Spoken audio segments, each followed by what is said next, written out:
शरपसंद की आने वाली एपिसोड में अब देखने जा रहे हैं जैसे ही हमवद को ये मालूम होता है कि इसकी माँ शमा खुद जाकर ईमान के सामने इसका रिश्ता मांग आई है तो हमवद के अंदर का लावा फट पड़ता है।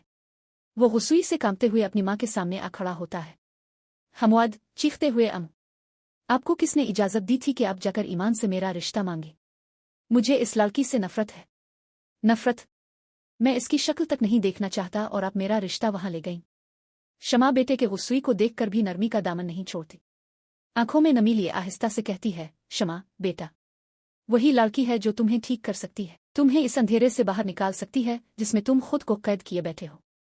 ये सुनकर हमवद और ज्यादा तिलमिला जाता है। हमवद, आपने ये कैसे सोच लिया अम्मू? क्या मैं हिफ्सा को भला कर ईमान से शादी कर लूंगा? मैं आज तक खुद को मुआफ नहीं कर पाया। मैंने हिफ्सा पर इल्जाम लगाया जबकि वो बिल्कुल बेकसूर थी। हमवद की आवाज भर आती है। शमा गहरा सांस लेकर कहती है, शमा बेटा, जिंदगी आगे बढ़ने का नाम है, पीछे राग जाने से सिर्फ जख्म गहरे होते हैं।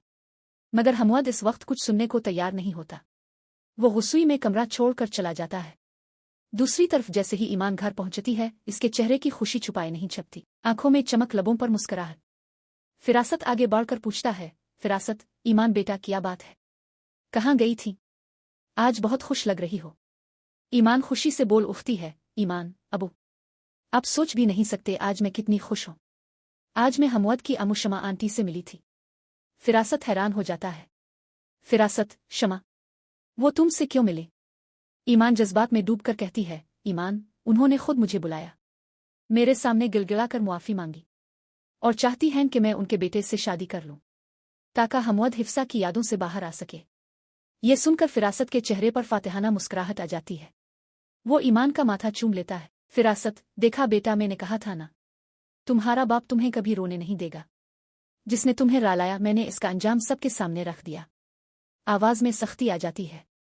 फिरासत, और याद रखो, आइंदा अगर किसी ने मेरी बेटी को दुख देने की कोशिश की तो इसका अंजाम भी ऐसा ही होगा। ईमान खुशी से मुस्कुराते हुए कहती है, ईमान, जी अबू, आप वाकई बहुत अच्छे हैं। आपने मेरे दिल की मुराद पूरी कर दी। अलिफादेर एक और कहानी अपने अंजाम की दहलीज पर खड़ी है। तारिक शाह जमीन के सामने हाथ जोड़े खड़ा है। तारिक, मुझे माफ कर दो, मैं तुमसे दोबारा शादी करना चाहता हूं। माजी को भला दो, सब कुछ नए सिरे से शुरू करे। शाह जमीन की आंखों में आंसू और आवाज में गुस्सा है। शाह जमीन, माजी भुलाना इतना आसान नहीं होता तारिक। तुमने निकाह वाले दिन मुझे छोड़ दिया था, सबके सामने मेरी बेइज्जती हुई, फिर तुम गायब हो गए, कोई नामो निशान नहीं रहा। वो कड़वे लहजे में कहती है, शाह जमीन, और अब चाहते हो कि मैं सब कुछ भुला दूं? ऐसा हरगिज नहीं हो सकता। तो दोस्तों, आपके ख्याल में क्या ईमान और हमवद की शादी हो पाएगी? हमवद अपने माजी के जख्मों से कभी बाहर नहीं आ सकेगा? और क्या तारिक को इसके गुनाहों की मुआफी मिलेगी? अपनी राय कमेंट्स में जरूर दें। वीडियो पसंद आए तो लाइक करें और चैनल को सब्सक्राइब करना मत भूलिए।